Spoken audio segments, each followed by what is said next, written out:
100% true. Like Jordan was ringing the alarm for this a long time ago, and I'm sure you're aware of what's happening to him now. I am aware that something new is happening to him in the last couple of days, but I have not caught up to it. I don't know if he wants me to discuss this publicly, so I'm going to hold off and wait until he does, because I believe he's addressing it publicly. Has he addressed this on his? See if he go to his Twitter page, see if he said anything. But having a Wi-Fi issue at the moment.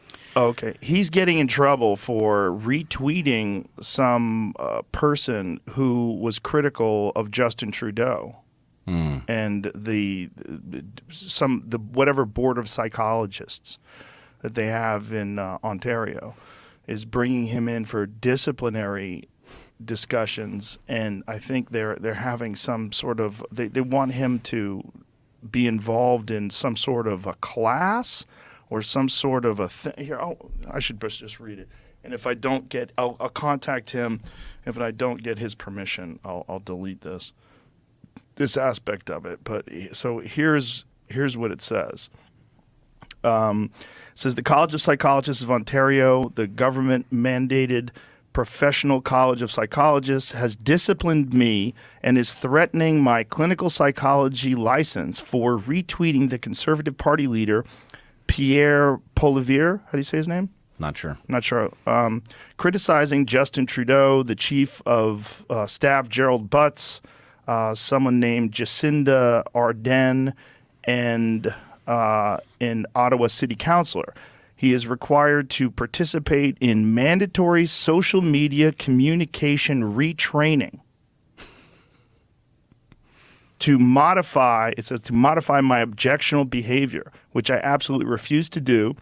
So they'll go to the next step, which would be an in-person disciplinary hearing, with my license on the line.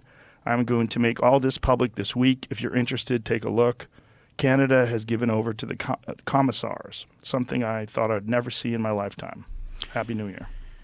Well, I can't say I'm terribly surprised. Ultimately, anybody who remains inside an institution is going to be up against disciplinary hearings if they insist on seeing reality and discussing it. But the term retraining, I'll read it again because it sounds so bonkers that someone would think that this is a good idea. That this term is so crazy that he is going to have to participate in mandatory social media communication retraining. Social media communication retraining. Like, you have to do it the way I do it. You have to do it the way other people that we have decided the way you communicate is not proper. We don't agree. You're retweeting people who are critical or criticizing the government, and we don't agree with that. So we're going to retrain you how to communicate on social media, and this is mandatory. You have to do it, and then you're going to have to adhere, right? Because if you do it, if you go through the retraining and then you don't adhere, well, then it doesn't count. Like, you have to be a different person. Yeah, I mean, I am simultaneously shocked. Myself from 10 years ago is absolutely shocked. Yeah. Myself that has lived up to this point through the last 5 years is not shocked. At all? No. The disciplinary hearings are part of the structure that keeps the last holdouts from doing their thing. And in this case, you and I both know that Jordan is not going to bow to this. There's nothing that they can say that is going to cause him to do that. Well, fortunately, he doesn't have to.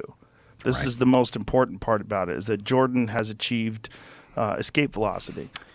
And he doesn't need them anymore. And so this is an empty threat. So this removing his license, you're not going to take away his education, his degrees. If you say you're removing his license, well, I don't think he's seeing clients anymore. He's not really acting as a clinical psychologist anymore, is he? I don't think so. I don't believe so. And I agree with you. I think what we have to discuss is this. There's a question about where each of us are with respect to what you're calling escape velocity. And yeah. In fact, you and I sitting here is an interesting test case because I've come close to escape velocity, but not quite. Well, you've been hobbled by the demonetization on YouTube for things that are now being printed in the Washington Post, which is wild. because one of the things that you got in trouble for was, how do you say his name? Geert Vanderbosch? Geert Vanden Bosch. Vanden Bosch. He was talking early on your podcast about how these vaccines are in some way going to aid in variants. Yeah. Right? And he made a video today. Did I send it to you yet, Jamie? I don't think so. I'll send it to you now.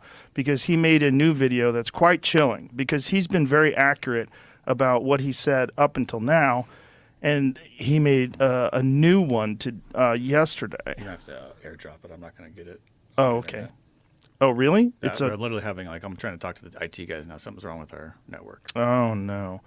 Can I text it to you? It won't work? I need my internet on my computer to get that. Oh. Okay. You could text it to me and I could airdrop it to myself. Yeah, try that. Okay, I'll try that. Hang on, please. Copy link. Yeah, it's, fucking, we are living in the strangest of times. The strangest of times.